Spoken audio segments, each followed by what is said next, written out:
I held everything together until they laughed at my child. My name is Elena Carter. I am a single mother. My son, Noah, was 3 years old when everything changed. Noah has a speech delay. Doctors explain it with calm voices and technical terms. They say things like developmental variance and early intervention. But as a mother, all I knew was this. My child understood everything. He just needed more time to speak. Noah heard the world loudly. Faces, tones, tension in rooms. He absorbed all of it. Words, though, stayed trapped behind a door he was still learning how to open. We worked every single day. Speech therapy twice a week, flashcards taped to the fridge, songs played on repeat, celebrating every small sound like a victory. And slowly, progress came. That afternoon, during his birthday party, he stood beside the cake. Balloons brushed his shoulders as he practiced the word he'd been working on all week. Thank you. The syllables came out carefully, fragile, brave. That's when my brother laughed. Not a nervous chuckle, not an awkward cough. A full laugh. He looked straight at Noah and said, "Looks like the kid is basically mute." The room froze. I waited for someone, anyone, to shut him down. My mother smiled uncomfortably. My father shook his head and said, "Oh, relax, it's just the truth." My sister avoided my eyes. My brother's wife stared at her phone. No one defended my child. Noah looked around confused. He didn't understand the words, but he understood the mood. Laughter had turned sharp. I felt something inside me go completely still. I stood up calmly. Everyone needs to leave. They stared at me. "You're overreacting," my brother said. "It was a joke." I repeated myself. Leave. They gathered their things, muttering about sensitivity, drama, and how I always made things difficult. When the door closed behind them, the house felt peaceful for the first time that day. The silence that scared me more than tears. That night, Noah didn't cry. That terrified me. He lay in my arms as I carried him upstairs, his small body heavy with exhaustion. His eyes stayed open, unfocused. 3-year-olds understand more than adults think. They feel shifts in energy. They sense rejection. I sat on the edge of his bed under the soft glow of his nightlight. "You did nothing wrong," I whispered. "You were so brave today." He didn't respond. Normally, after exciting days, he babbled new sounds. Tonight, he stayed silent. I read his favorite book twice, sang his favorite lullaby, rubbed his back until his breathing slowed. Even then, I stayed longer than usual, watching him sleep, protecting him. Downstairs, the party looked frozen in time. The half-eaten cake, drooping balloons, unopened gifts. I didn't clean any of it.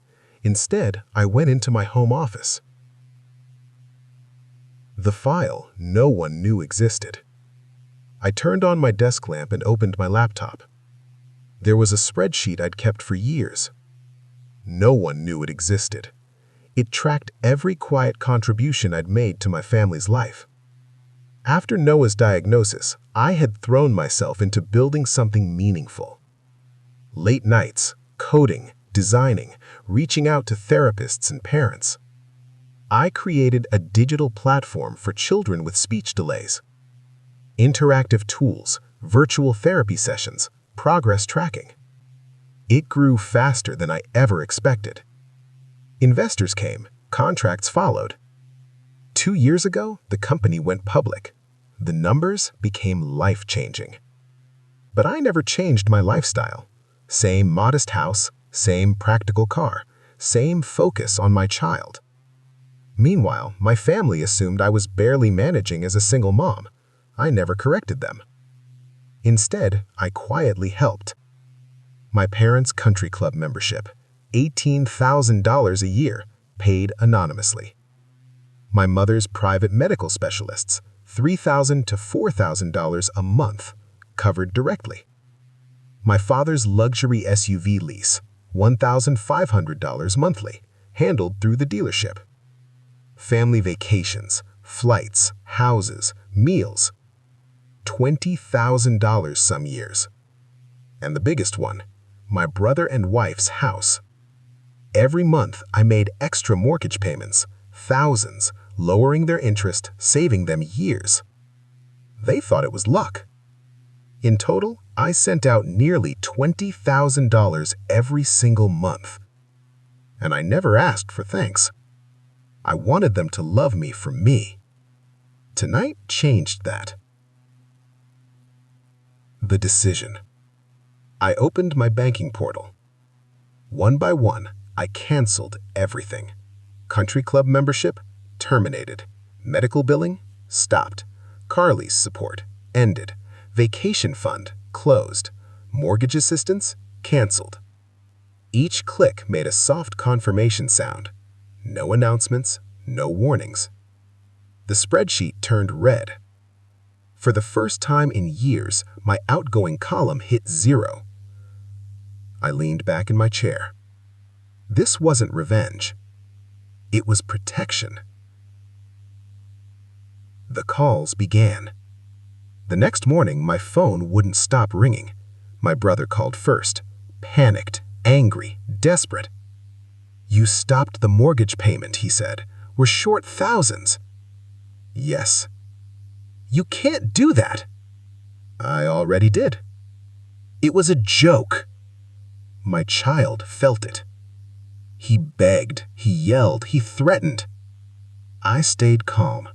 "This support was voluntary," I said. "It's over." He hung up furious. Then my parents called. Then my sister. Shock turned into realization.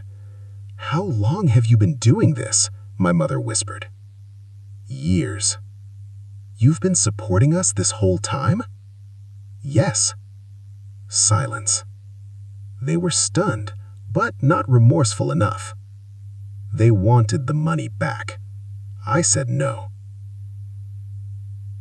The consequences. Over the following months, reality arrived.